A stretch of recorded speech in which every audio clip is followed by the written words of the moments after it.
আমার ভাইরা, এই কোরআনুল কারীম কি জন্য এসেছে দুনিয়ার বুকে? এই কোরআনুল কারীম শুধু আপনি গিলাপের মধ্যে ভরিয়ে তাকের উপরে রাখার জন্য আসেনি। এই কোরআনুল কারীম তাবিজ বানিয়ে গলার মধ্যে ঝুলিয়ে সেবা গ্রহণ করার জন্য আসেনি। এই কোরআনুল কারীম এই জন্য আসেনি শুধু নামাজের মধ্যেই ক্ষান্ত করবেন। এই কোরআনুল কারীম এই জন্য আমাদের মাঝে চলে আসেনি। এই কোরআনুল কারীম শুধু আমরা চুমু খাবো আর রেখে দেব। আল্লাহ রাব্বুল আলামিন বলেন, এই কোরআনুল কারীম আমি আল্লাহ বান্দাদের উপর কেন নাযিল করেছি? আল্লাহ রাব্বুল আলামিন বলেন, লিতুখরিজান নাস মিনাজ যুলুমাতি ইলান নূর,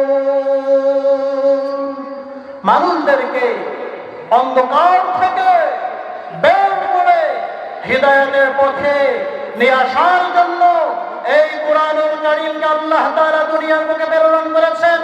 যারা এই কোরআনের সাথে লেগে যাবে আল্লাহ রাব্বুল আলামিন তাদেরকেই সম্মানিত করবেন। আর যারা এই কোরআনকে মাইনাস করতে যাবে তারা এই পৃথিবীর বুক থেকে মাইনাস হয়ে যাবে। কথা বলেন ঠিক কিনা? আমার ভাইরা, আজকে এই কোরআনকে যদি আমরা পার্সোনাল লাইফে, পারিবারিক লাইফে, সামাজিক জীবনে, রাষ্ট্রীয় জীবনে যদি আমরা কার্যকর করতে পারি, এই কোরআনুল কারীম আমাদেরকে দুনিয়ার মধ্যেই, দুনিয়ার বুকেই জান্নাতের ছোঁয়া লাগিয়ে দেবে। বলেন সুবহানাল্লাহ।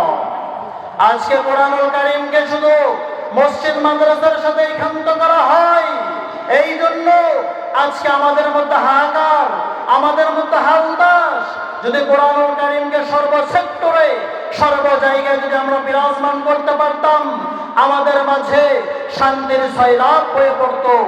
আমার ভাইরা, আজকে কোরআনুল কারীমকে নিয়ে কটূক্তি করা হয়, কোরআনুল কারীমকে নিয়ে অবজ্ঞা করা হয়।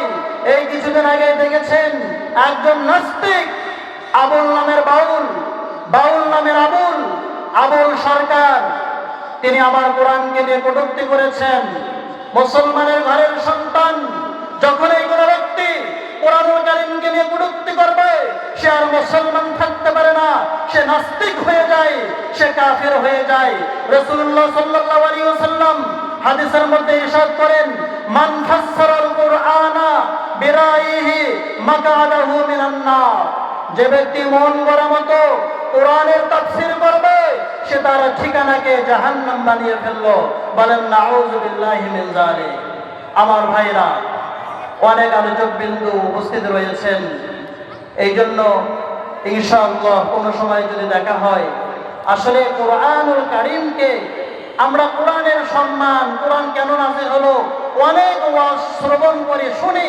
আমি আপনাদেরকে প্রশ্ন করতে চাই, স্লোগানে আমরা বিশ্বাসী, আমরা বাস্তবে বিশ্বাসী হতে পারিনি। কথা বলেন ঠিক কিনা?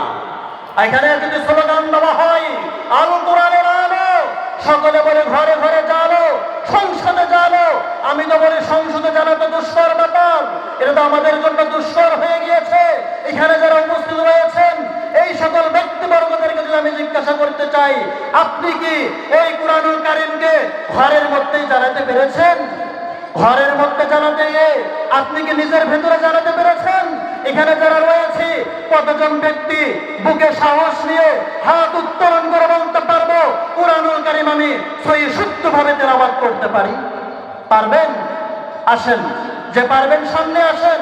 এখানে বড় বড় হুজুররা ঘরে ঘরে জ্বালো, কবে জ্বালাবো? কবে জ্বালাবো? আমরা আল্লামা সাঈদী জ্বালাতে চেয়েছিলেন, মারা গিয়েছিলেন, তিনি মৃত্যুবরণ করেছেন। ওই দায়িত্ব আমাদেরকে দিয়েছে, আমাদেরকে দুনিয়ায় থাকতেই আমরা কোরআনের শাসন দেখতে চাই কিনা? কারা কারা যেহেতু হাত তুলে আল্লাহ তাআলাকে দেখিয়ে দেন। নারায়ে তাকবীর। আমার ভাইরা, সর্বশেষ যে কথা আমি বলি, কোরআনের সম্মানকে আপনারা রক্ষা করতে চান, কোরআনের সম্মান হলো সহিশুদ্ধভাবে এই কোরআনুল কারীমকে তেলাওয়াত করা, আমলে রূপান্তরিত করা। কোরআনুল কারীম যা আমাদেরকে নির্দেশ দিয়েছেন, আদেশ দিয়েছেন, এগুলোকে বাস্তবায়ন করা, আর যা নিষেধ করেছেন সেগুলোকে বর্জন করে ফেলা। এটাই হলো সবচাইতে কোরআনুল কারীমকে দিলের ভিতরে জায়গা দেওয়া।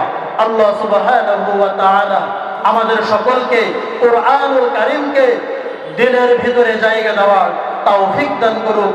সকলে বলে আল্লাহুম্মা আমিন। ওয়া আখিরু দাওয়ানা আনিল হামদুলিল্লাহি রাব্বিল আলামিন। আসসালামু আলাইকুম ওয়া রাহমাতুল্লাহ।